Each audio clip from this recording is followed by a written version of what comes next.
With that said, I want to turn over to Matthew, who's going to share his reflections about what this book has meant to him and how he's kind of perceived it in reading it. So, Matthew, thanks for calling us from Wales via Germany, and I'll hand it over to you. Hello, thank you, everyone. I don't have any books in the background, mainly because I'm in Germany at the moment in a hotel room. I've been at a conference which was looking at robotics and theology. So I'm very much into how theology and how religion is played out online. And as Heidi has said at the beginning, I'm a big fan of Heidi's because there's not a huge amount of research about digital religion. There's not a huge amount of work around theology and the impact that digital culture has on how we practice our religion and we practice our theologies online. So what I'm particularly excited about is with this book is that I'm a student of digital theology. So I go to Spurgeon's College in the UK, and I'm doing my dissertation at the moment around authority and how digital culture impacts traditional religious authority. And when I try and explain digital religion, when I try and explain what this is about, people look at me and think, this must be about live streaming.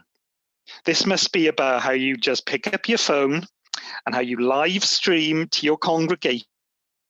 And I have to try and explain that there is so much more about digital religion. There is so much more about how religion is practiced online. And this book, Digital Religion, The Basics, is the perfect book to hand to people who are questioning why this is a specialism, questioning why this is a field of research. Because in each of these chapters, and I'm going to focus on two in a moment, but each of these chapters are about the challenges and the opportunities that practicing religion online has. And I think for anyone who's new to the subject, or anyone who has, lived religion through the past couple of years, particularly during COVID, there's a lot more to think about than there is about just live streaming a service, because actually digital culture impacts all our lives, and digital culture impacts a lot of how religion is portrayed online and how we access and how we craft our religious identity online. And so with that in mind, I'm just going to introduce two chapters that really spoke to me a lot. And the first one is Convergent Practice, which is only chapter 3. And already I think I probably highlighted every other sentence in this chapter, because it really spoke to me about how we create, or how we use the internet to create an identity, or how we use it to create relationships, and how religion is practiced from an individual perspective, which is what I really, really liked about this chapter. But the one thing that really spoke out to me about how this book can be used is that there's a lot of theology, there's a lot of theory, social, philosophy, etc. There's a lot in this book. But there's also some really good practical examples of how this is played out. And I thought that was incredibly important for people who are new to this subject. So Convergent Practice focused on a case study from an LGBTQI plus organization and how they practiced it online. Now, for me, as someone who goes online to find an LGBT community, religious community, I thought this was fantastic. So it immediately set the tone for me. And this book this isn't about just a general kind of religion, how it's practiced. This is really going into how individuals and how groups of people use this online and how it affects their life as well. And I really enjoyed that. So chapter 3 on Convergent Practice, about how we create identities, I thought was absolutely fantastic. What I loved about it was the case study, but at the end, it summarizes in about 4 or 5 paragraphs the key points. And I was reading this thinking, now I know how I'm going to go and talk to people people about why practicing religion online is important, and why we need, as whether you work in the church, or whether you are a practical theologian, or whether you are a worship leader or a priest or what have you. These are themes that we need to be talking about. And in the back of the chapters, in each of the chapters, they break it down, which I absolutely loved. The other thing I would like to say about each of these chapters is the further reading, you're going to go down a rabbit hole. You are going to go down a rabbit hole of research, and a lot of the research just will really speak to you. I'm a big fan of Pauline Chong, because I'm studying at the moment a lot around religious authority, which is the next chapter I want to highlight as well. Because I'm in my day job, I work for the Diocese of Llandaff in the church in Wales, and I'm a director of communication.